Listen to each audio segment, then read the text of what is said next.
This is Cruise Radio. I cruise a lot, and I always sail with travel insurance. You should, too. Get a free quote today at tripinsurance.com.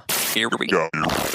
Broadcasting from the tripinsurance.com studios in Jacksonville, Florida. This is Cruise Radio. Hey, how's it going? My name is Doug Parker. Thank you so much for checking out this episode of Cruise Radio. Very happy to have you here, my friend. This week's show, a review of Norwegian Cruise Line's Pride of America, and staff writer Richard Sims on deck with cruise news. Jumping to him now. Hey, Richard. Hey, Doug. And we start with a story that absolutely no one will like. Yeah, but here we go. Or maybe I should say here we go again, because Carnival Cruise Line has announced that on April 2nd, they will be hiking both the daily gratuities and the price on one of their drink packages. Gratuities are going to go up $1, taking them from $16 a person per day to $17 per person per day in standard staterooms, and from $18 a day to $19 a day per person in suites. This is, they say, the first gratuity increase they've had since 2023. If you have a sailing booked and want to avoid paying these higher increased gratuities, you can do so by paying them before April 1st. The new rule goes into effect on April 2nd. But if you pay off, even if you have something booked way down the line, if you pay off those gratuities by April 1st, you can save the money there. And if you want to know how that compares to other lines, let's make it clear that that's not the highest in the industry. In fact, and this kind of surprised me, that dubious distinction now goes to Margaritaville at Sea, which is charging $22 per person per day. Virgin Voyages also charges $22 per person per day, but with them, if you pay in advance, you can knock that down to $20, and I think most people probably do, because why wouldn't you save that money? So yeah, Margaritaville at Sea is currently the prize winner, if we want to say that. But wait, because we're not done talking about Carnival yet. The other increase at Carnival will see the adult version of the Bottomless Bubbles soda package go from $9.99 per person per day to $11.99 per person per day, plus, of course, the 20% gratuity. It will not change the price of the adult soda package. That will stay the same. Of the child's soda package. It's really just the adult package that will change. I have to admit, it drives me crazy when they do this $9.99 per person per day to $11.99 per person per day, and then say plus 20% gratuity. Just give us the real price. Just flat out tell us, here is how much it's going to cost you per person per day, and stop playing this silly game. Because unlike the gratuities that you pay, the daily gratuities, these are not, you do not have the option of removing these gratuities. They are on. You should never remove gratuities. Let's make that clear. I'm a big advocate that you should never remove gratuities. But on the soda packages, the drink packages, things like that, you don't even have the option. So just tell us flat out what the price is, and say, including gratuity.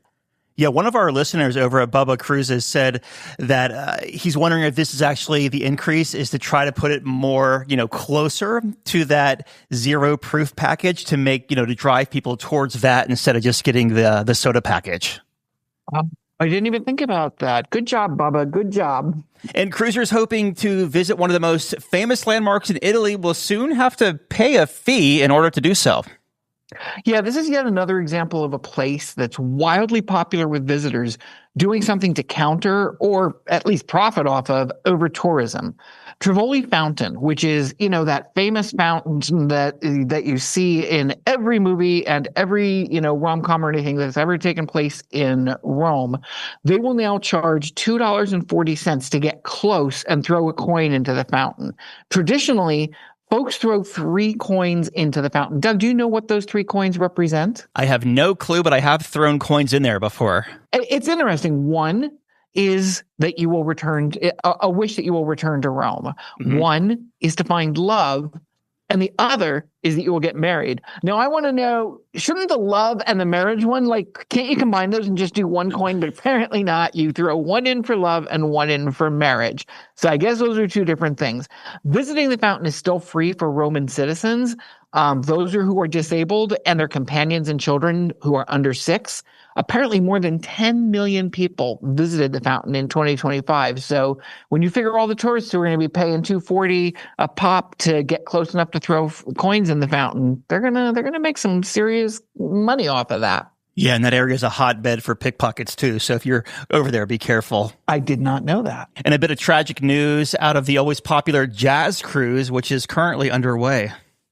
Yeah, according to numerous sources, Ken Peplowski, a musician who's known for straddling the line between classical jazz and modern jazz, passed away while on board the Celebrity Summit. He and other musicians were on board for the annual jazz cruise. According to TMZ, which is not exactly our usual source when it comes to reporting cruise stories, but according to them, Peplowski missed a performance, which kind of alerted to the people to the fact that something might be wrong. And when they went to look for him, the 66-year-old was found deceased in his stateroom. He had apparently been fighting cancer for the past few years. His passing was later announced just before one of the big main shows that he was supposed to take part of in the main theater. They are saying the people behind the jazz cruise say they will be planning a tribute to him. It's unclear whether that will take place later in this cruise or whether it'll be on the next one that they have coming up. Yeah, sad story there. And cops busted 5 would-be cruise passengers before they could even set sail. Yeah, if you've ever wondered if those drug sniffing dogs you see at the cruise terminal can really detect narcotics, or if they, are they only there sniffing for pot? What can they actually find? Well, wonder no more. Or you could ask the 5 men who were arrested by the Miami-Dade County Sheriff's Office after their luggage caught the attention of the dogs.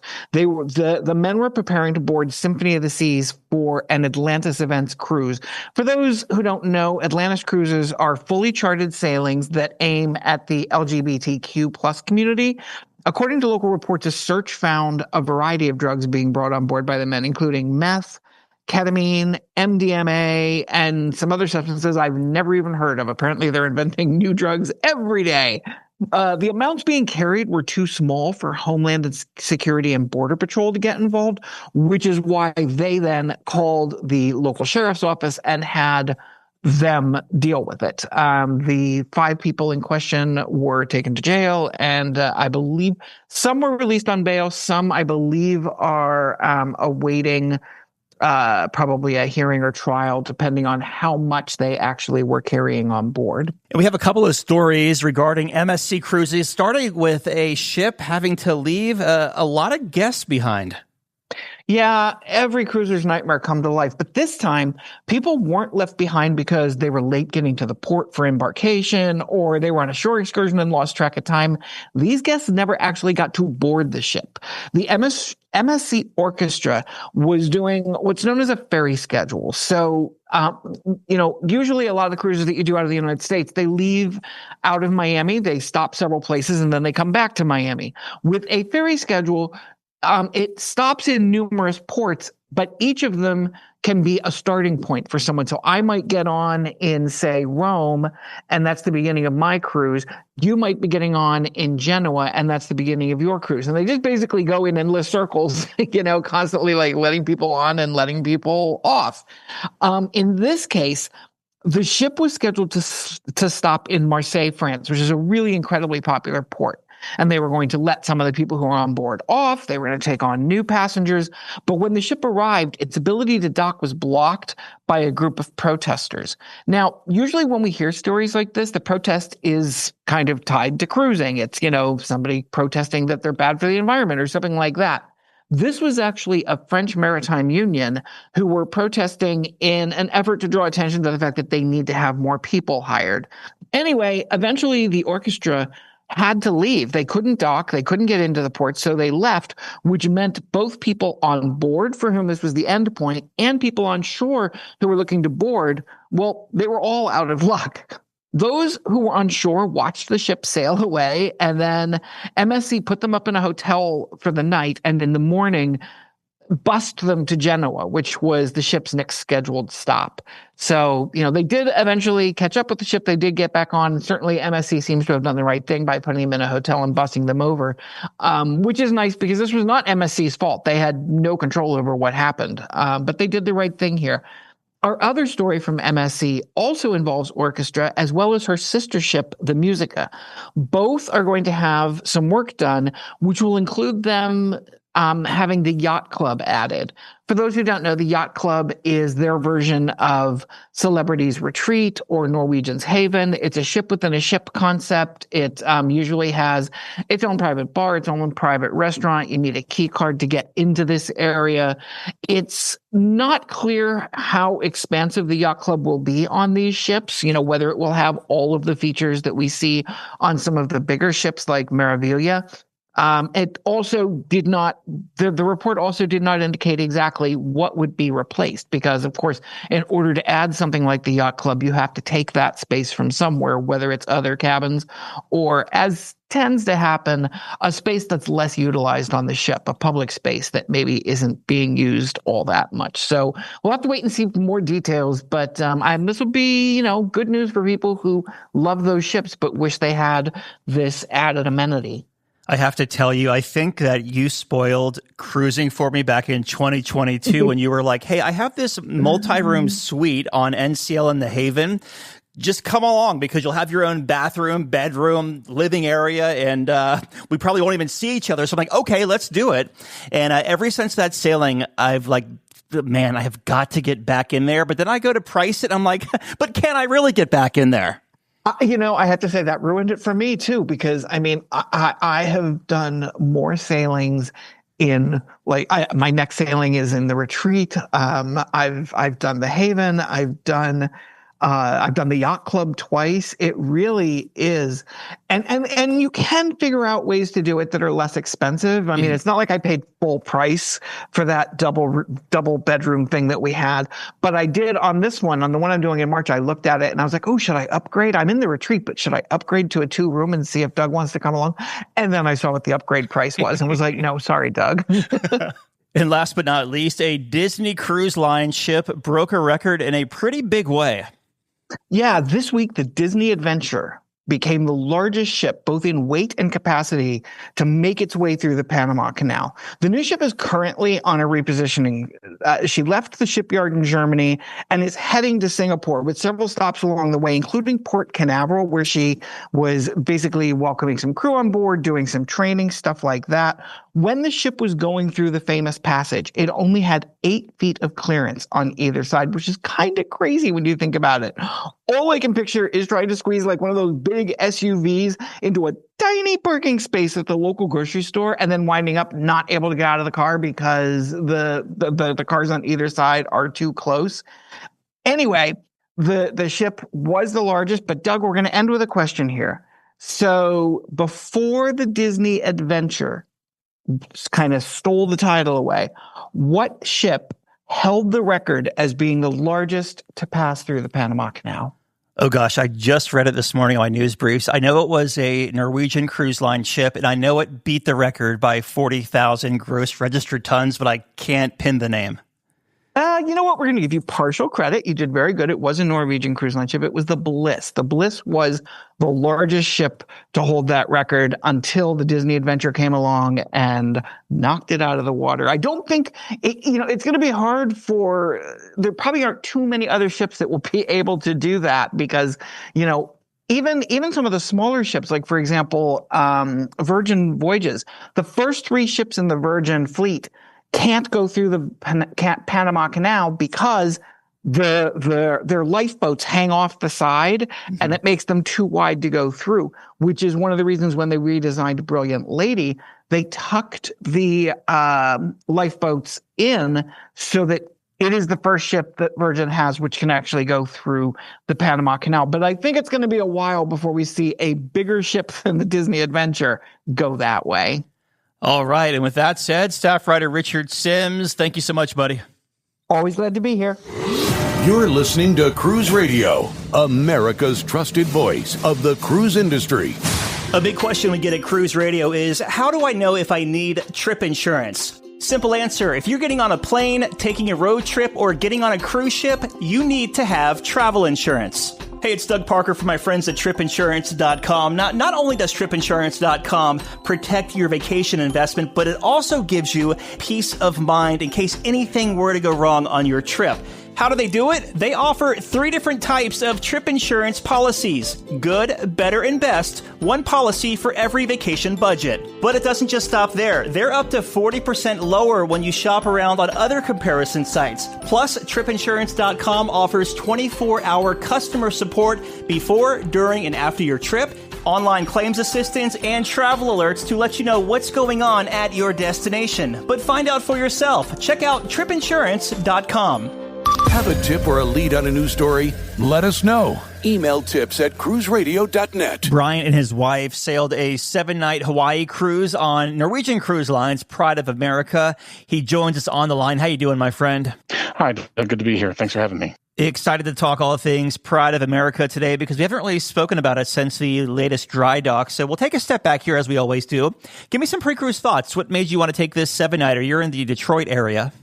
So my wife and I wanted to do something for her 45th birthday, and I had been to Hawaii years and years ago. She had not, and looking at some options, we decided, great way to see Hawaii, and not just one island or one spot, but multiple stops and places would be a cruise. And I knew NCL did arguably the most port-intensive cruise of the islands. And also, we are not real big on sea days. So as you know, a lot of cruises that come out of the West Coast either start in the West Coast, go to Hawaii, or start in Hawaii and go to the West Coast. So again, this was, let's say, the flavor that we really liked. And I also kind of wanted to give Pride of America a run because it was clear that it's a unique ship. And when we got on board, that was very evident, which we'll get into in a little bit. But I also wanted to do a pre-stay and do a day in Pearl Harbor, which we were able to do. And so it was, again, like all those things just stacked up to make this happen. Are you strictly a Norwegian Cruise Line family, or do you cruise multiple cruise lines? We've done Carnival, NCL, Celebrity. We tend to do more Celebrity than anything, but let's say we hunt itinerary, to be honest. Yeah. So who's got the best itinerary? And again, for this, it was NCL. What was the Pearl Harbor experience like in the USS Arizona? Because you could still see the ship, right? You can see it. Wow, it must be eerie. Parts of it are just above the water. Parts of it are just below. It still oozes a little bit of the bunker sea oil. Mm-hmm. So yeah, you can. It's very easy to see what's left of the wreck. That gives me goosebumps even talking about it. That's insane. Yes. Yeah. It's very somber. The Park Service is really good about keep getting people through there and being respectful. So if I would say if you get the opportunity and you're at all any kind of a World War II fan, or you've had friends or family that have served, it's well worth the trip. Yeah, sounds like it. Let's talk about embarkation day. So we had a flight and hotel package through Delta, and the hotel was the Outrigger Reef, Waikiki. So it's right on the beach in Honolulu. It was about a 20-minute Uber. I had a 11:30 check-in slot, and we basically walked through security, walked to the ticket, the check-in, did our paperwork, and then walked on the ship. It was maybe 15 minutes, all said. Before we get on the ship, question with the hotel and air package. I see that all the time when I'm traveling to wherever. Like, do you want to bundle a night or whatnot? Is it actually cheaper doing it that way, or is it just easier with it being a one-stop shop? I've got a really good travel agent here in Detroit, and she hunts deals. She also knows that I have Delta status, so you get miles and there's some perks, and I do the credit card game as well. Okay. Sometimes it's a deal. Mm-hmm. Sometimes it's not.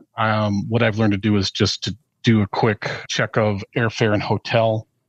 And if it's close, let's say within 5 or 10%, I'll usually do the bundle because I get, the perks on the air miles and things like that. And it goes towards my status. Sure. Much more than that. And that's happened a few times. I just have her book things separate. Yeah. So you make your way on board Pride of America. What were your first impressions? Pride of America is kind of a funny ship. Mm-hmm. So I've got previous experience from other NCL ships, the Gem long ago, some of the breakaway class, the Joy, the Bliss, some of the celebrity ships, and Pride of America is unique. I learned that when it was built, it was sent directly to Hawaii, and it has never gone anywhere else. So this thing is custom built or purpose built for this Hawaii itinerary.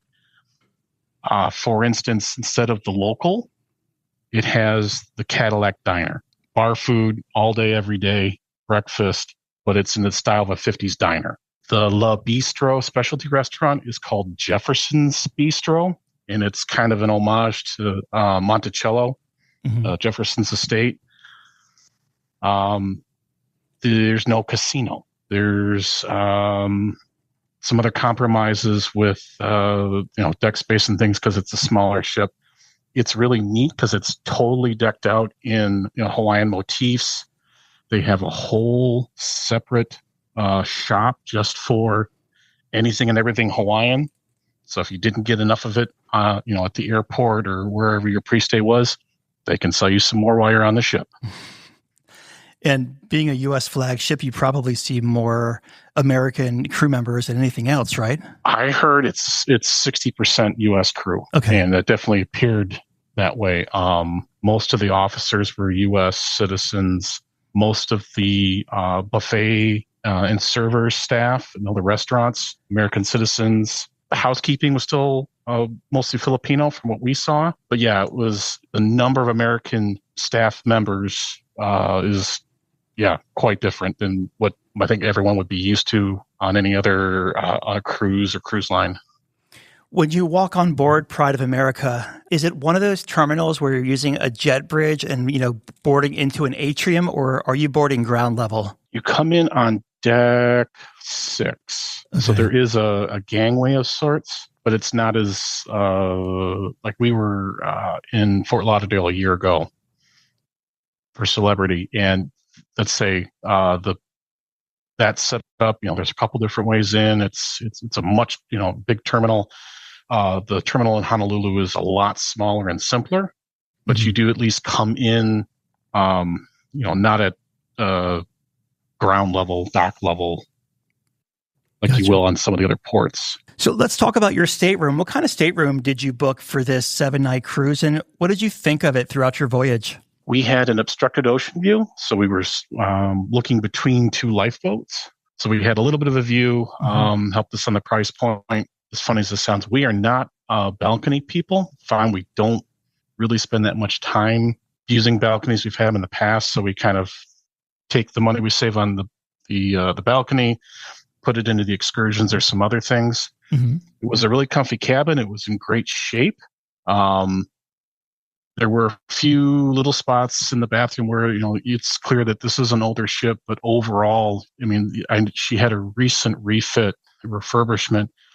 So carpets were all really nice. All the woodwork and furniture, seating in the theater, all really nice and up to date, really, really clean. They do a wonderful job keeping it all touched up. Mm-hmm. But again, there are some, small places here and there you can see the ship's age, but we were really happy with the cabin. It was in a great spot. No real issues other than we had a slightly noisy neighbor. But that's because we had the connecting cabin door, and that thing just didn't insulate any sound. So we got to listen in on a few of our neighbors' conversations. But again, we tend to get ocean views. This was, par for the course for what we get, and really liked it. It was a really nice room for us. Well, let's talk about the food on Pride of America, and their buffet is the Aloha Cafe. So how was the food selection, and did it ever feel too crowded to you?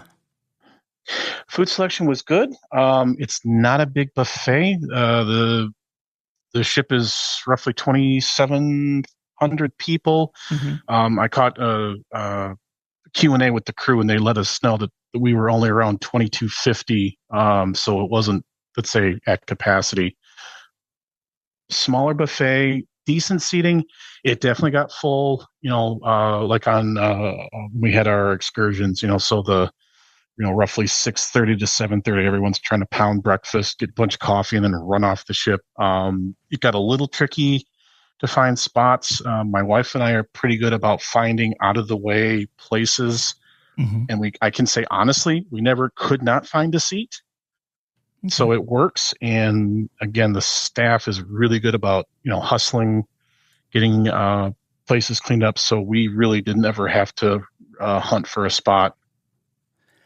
For the main dining room, what time dining did you have, and how was your service in there? So we did the anytime. We were kind of an earlier couple. And we went to the dining room. There was usually a small line, maybe 5 to 10 minute wait, and got seated. The staff was phenomenal. Again, a lot of U.S. staff in the dining room for the servers. Was a very nice gentleman we had one night who was commenting on a shawl my wife had that is in the Van Gogh Starry Night motif. Mm-hmm. And we talked about art for 10 minutes while he was wandering around, bringing us our food and stuff. It was really, really nice. The staff, again, are phenomenal. And clearly the being in Hawaii is kind of a really good assignment, contract for them, and they're very appreciative of it. You heard time and time again just the fact that they love the fact that all they do is go around Hawaii. Yeah, you can't complain about that. Are there any nods to Hawaiian cuisine on the menu? So there were several theme nights in the buffet in the dining room. You would see occasionally for instance, there was an Asian night.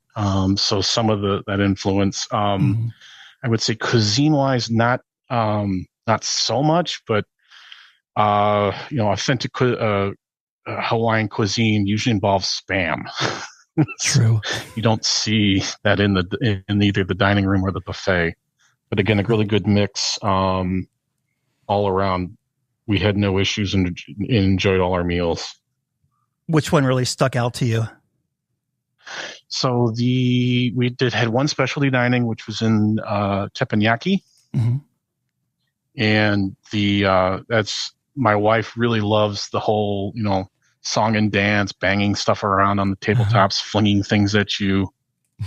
And we were talking with a couple that we met and just having a nice time, enjoying a really good dinner. And I get to indulge my weird seafood love of calamari. Mm-hmm.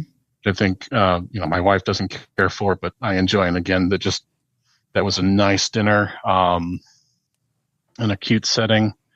And the chefs were hilarious, of course, because they always are. More at sea, free at sea, whatever NCL is calling it these days. I know they recently just, changed it a couple of months ago there. But was your meal included in a package, or did you pay for it separately?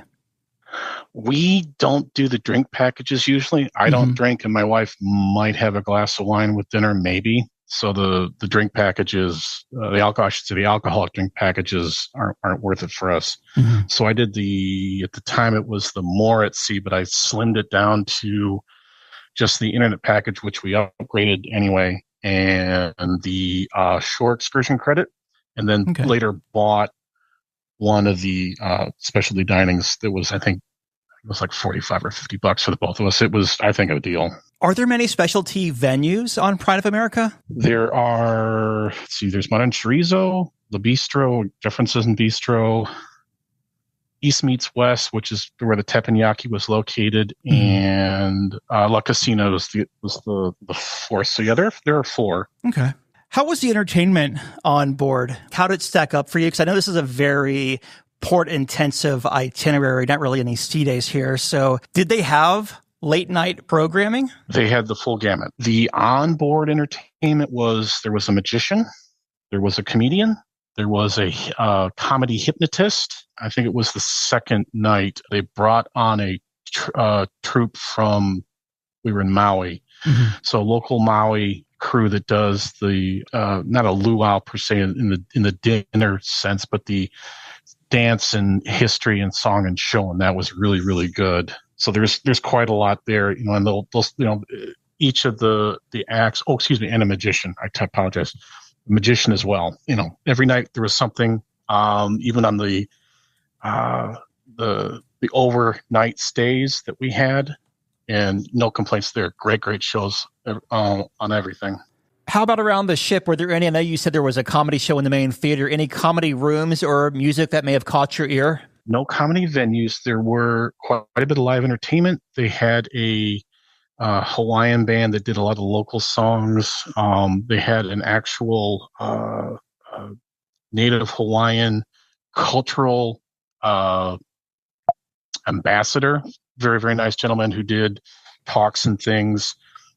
Not I'd say the typical thing of, you've got like a small soloist duet that will pop up and around. It was definitely a lot of the Hawaiian theme music from the one troupe. Mm-hmm. They had a couple DJs that would do, the usual, sail away dance mix when we left Honolulu.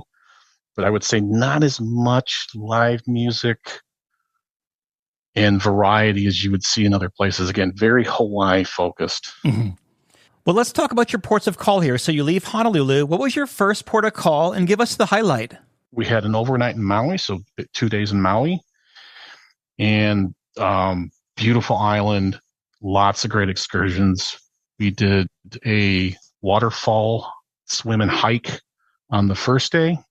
So they take you up to the north side of the island, and probably a couple mile hike. But at various spots you have these amazing waterfalls you can jump in and swim around in, and just beautiful, beautiful area. And then the second day we did a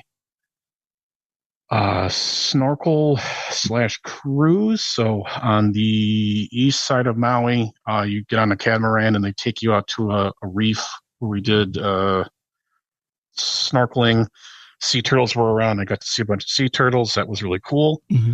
And then they go to a different spot for some additional snorkeling, and they take you back. And on our return, we had a whole slew of whales that were breaching basically between where we were at and the coast in Maui, and that was really neat. Nice. I know Lahaina was a big part of the tour package there for cruisers, but it burnt down in about, 2023. Did any of your tours drive through Lahaina at all just to get to where you're going? No, we did not. I don't know if they've routed us specifically around that, but no, we didn't see that. What was up after Maui? Then we moved on to the Big Island. So we had one stop in Hilo, mm-hmm. and then another stop in Kona. We decided to do the very touristy thing of going up to see Kilauea, the active volcano, and that was a really good trip. Lots of history. Our bus driver guide was quite the hoot, an ex-Alaskan who moved to Hawaii and never left. And we got to see you actually get to walk up in the crater, and it wasn't erupting at the time, but there's a lot of activity, and it's kind of surreal to see all the thermal vents and things. Know that you're sitting on a giant pile of magma. You're putzing around and taking pictures and seeing everybody. The next day was Kona. That mm-hmm. was, I think, the absolute best day. So we took a combination coffee plantation tour. So the day started out with some amazing coffee, always a good thing, outside of Kona. And then we did a snorkel trip that goes to the Captain Cook Monument, which is still a piece of British territory on the U.S. soil. Mm-hmm. And there's this beautiful reef that's at the foot of that.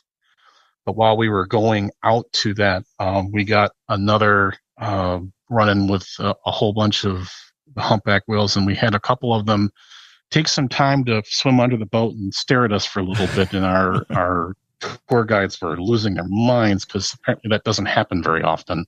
Wow. So again, that was awesome. And the best part, in my opinion, was there was a mom and a calf out in front of the boat, and the calf was just kind of flopping around, figuring out its fins for 10 or 15 minutes. It was amazing.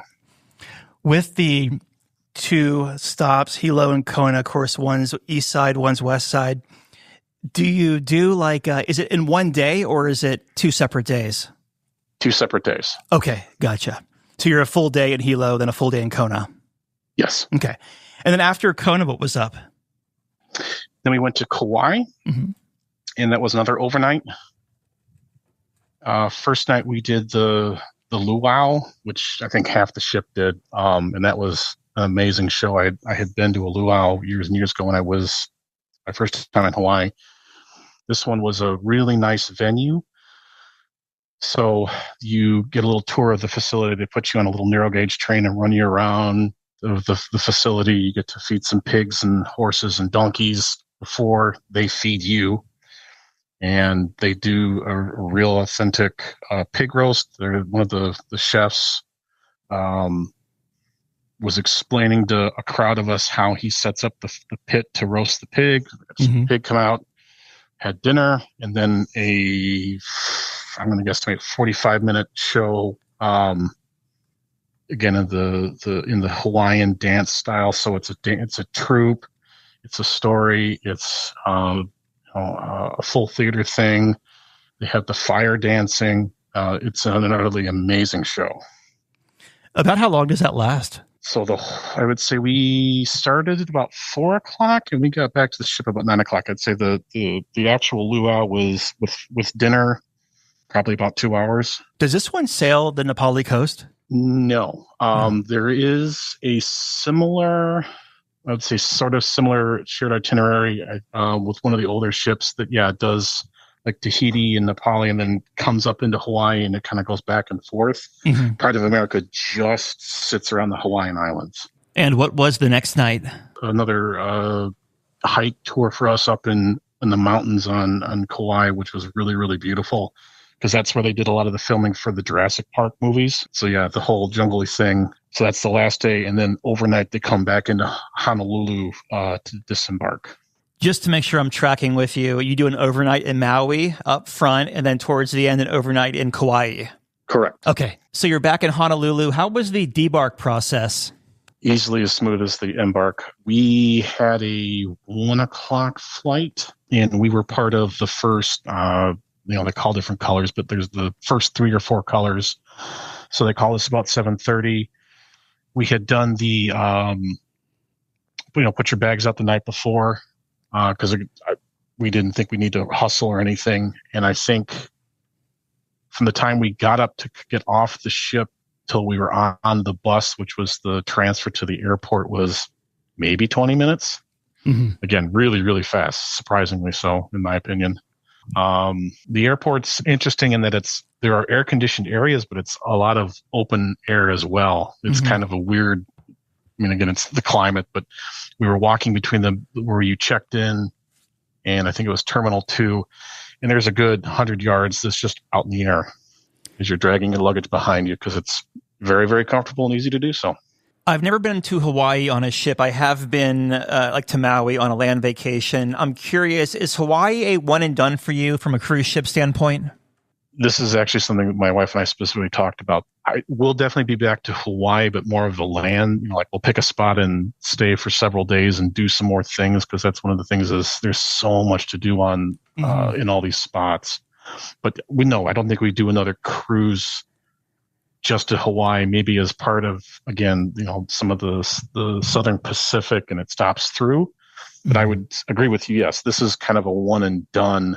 Well, this Hawaii cruise is certainly convenient because you fly there and you do all the islands. You don't have sea days going back and forth from California. With that said, any first-time tips offering a first-timer? A couple, yeah. One, if you do Pride of America, realize that Pride of the ship itself is not the destination. Like Royal Caribbean, some of the really big ships. There's so much to do on the ship. The ship is just your hotel and your restaurant. And it just takes you around. The crux of this trip is the islands themselves and all the many excursions and things you can see. So if you're going with the assumption that the ship is part of your vacation, I would say you might be a little disappointed. But as far as how do you get around Hawaii, all the islands, and see as much as possible, I don't think you can beat it this way. They've set it up so well for you to see nearly everything that Hawaii has to offer and give you that chance to do so. You mentioned earlier that you were in a Q&A on one of the days on board the ship here. I'm curious because there's been a lot of back and forth between the U.S. government and the state of Hawaii with that 11% hotel green tax.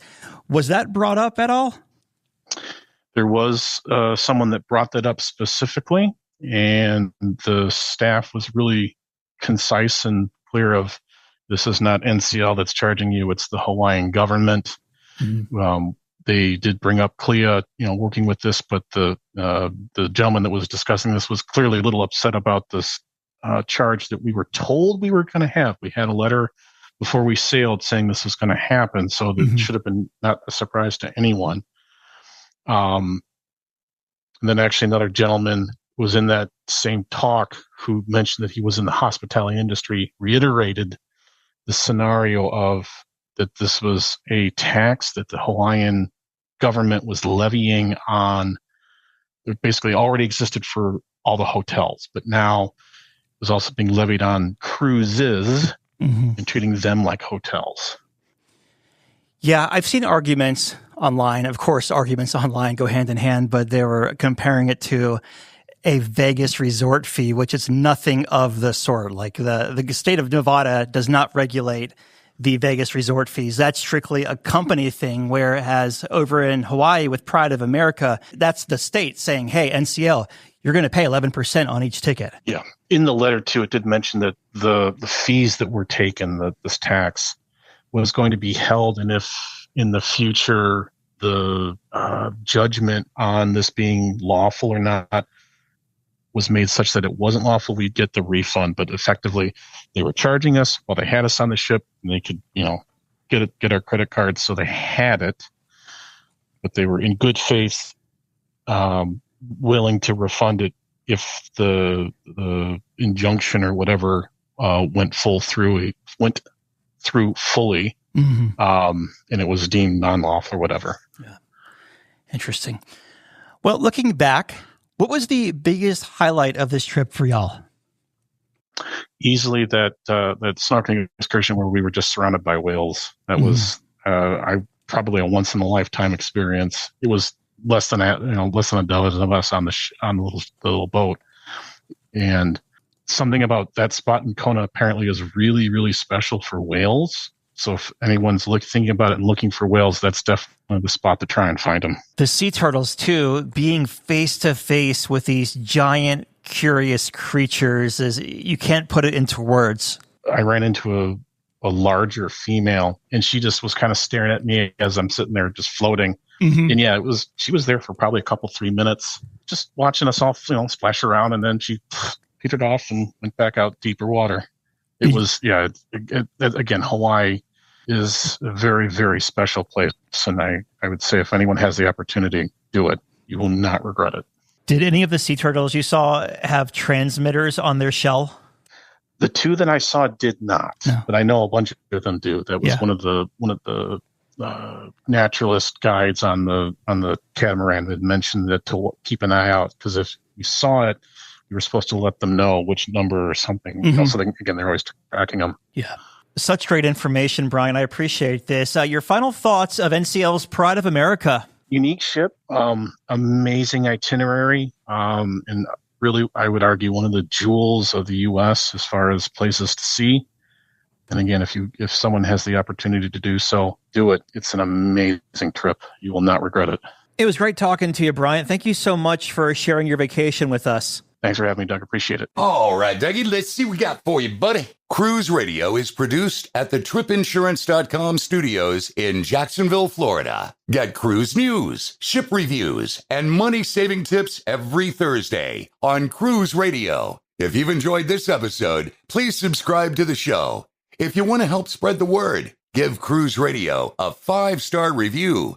Find Cruise Radio where you listen to your favorite podcast or online at cruiseradio.net. I'm your announcer,